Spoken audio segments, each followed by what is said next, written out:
bienvenidos al programa Sonido de Saber.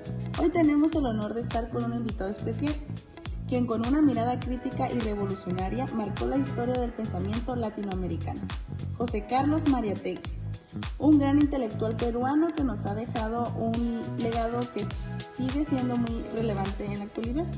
Hoy exploraremos sus ideas, su contexto y la importancia de su propuesta educativa. Es un verdadero privilegio tenerlo con nosotros. Para los que no sepan, el señor José Carlos Mariátegui nació en 1894, en un momento de gran revuelo social y político en Perú. Él es reconocido por su enfoque marxista, pero con una gran comprensión de realidades de nuestra región. Hoy nos acompaña para hablar de su visión y cómo su propuesta educativa sigue siendo relevante en el siglo XXI. Así es, Fernanda. Mariátegui es un escritor, periodista, político y filósofo que no se limitó a adoptar teorías extranjeras. También las adoptó a la realidad de la América Latina. Vamos a profundizar en sus ideas y cómo nos siguen inspirando hoy en día. Sin más preámbulo, vamos a darle la bienvenida. Buenas tardes, José Carlos. Es un honor tenerlo con nosotros. Buenas tardes. Un placer estar con ustedes. Es un gusto poder compartir mis ideas con un público interesado en el destino de nuestro continente.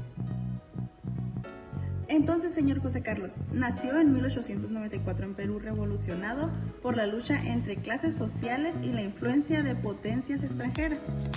Para ello, ¿cómo influyó esta situación en su pensamiento y en su obra? Sí, bien, el contexto de mi época fue importante para comprender la lucha de clases en América Latina.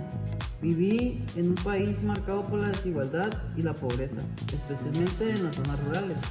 Mi visión marxista, aunque adaptada a la realidad peruana, buscaba entender cómo las estructuras económicas y sociales oprimían a las masas. Ok, muy interesante. ¿Y esto cómo influyó su experiencia personal en esta visión? Sabemos que pasó por momentos difíciles en su vida, como la pérdida de una pierna debido a una enfermedad. ¿De alguna manera esto marcó su forma de entender la lucha social? Sí, por supuesto. La adversidad personal me permitió comprender mejor la opresión de aquellos que luchan en condiciones desventajosas. La discapacidad me acercó a las luchas cotidianas de las clases populares y los pueblos indígenas, que son los que más sufren esta injusticia. José Carlos, en su obra más conocida, 7 ensayos de interpretación de la realidad peruana, usted hace un análisis profundo de la situación social, política y económica de Perú. ¿Cuáles son los aspectos clave de esta obra que cree que siguen vigentes en la actualidad? Sí, bien, lo más relevante en este momento fue señalar la importancia del indígena y su rol en luchas de clases. La exclusión de los pueblos indígenas es algo que se sigue siendo un tema clave. Además, la crítica a la oligarquía y necesidad de una revolución agraria, que creo sigue siendo un desafío en muchos países latinoamericanos. Ok. Y hablando de esto, en uno de sus ensayos usted menciona que la revolución en América Latina debía ser diferente a la europea. ¿Qué diferencia señalaba en este contexto? Sí, la revolución en Europa se desarrolló en un contexto industrial, pero en América Latina la mayoría de la población vivía en zonas rurales y el problema fundamental eran las tierras. La revolución debía centrarse en estas y no en la lucha de clases industriales como en Europa. Mariátegui, sabemos que la educación fue un aspecto fundamental en sus propuestas. Usted defendió una educación popular, accesible para todos.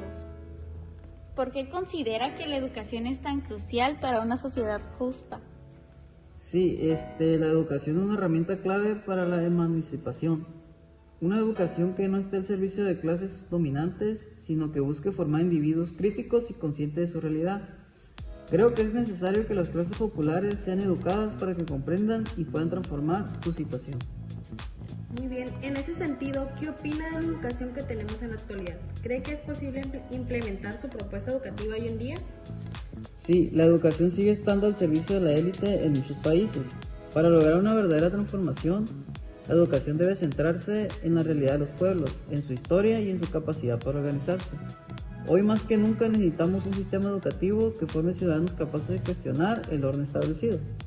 José Carlos, es un verdadero honor haber podido conversar con usted sobre sus ideas, su visión y como aún hoy su legado sigue inspirando la lucha por una sociedad más justa. Antes de despedirnos, ¿algún último pensamiento que le gustaría compartir con nuestros oyentes? Sí, claro, la historia está llena de injusticias, pero también de lucha y resistencia. La tarea de los intelectuales y de los pueblos es buscar caminos para superar esta injusticia. Nunca dejemos de cuestionar lo establecido. Muchas gracias a ustedes por la invitación. Muchas gracias, José Carlos. Ha sido un placer hablar con usted. Y a todos nuestros oyentes los invitamos a reflexionar sobre las palabras de Mariátegui, que aún resuenan con fuerza en nuestros tiempos. Bueno, esto ha sido Sonido del Saber. Nos despedimos hasta la próxima, con más conversaciones que nos inviten a pensar y actuar por un futuro mejor. Hasta pronto, y no olviden seguir cuestionando el mundo que nos rodea.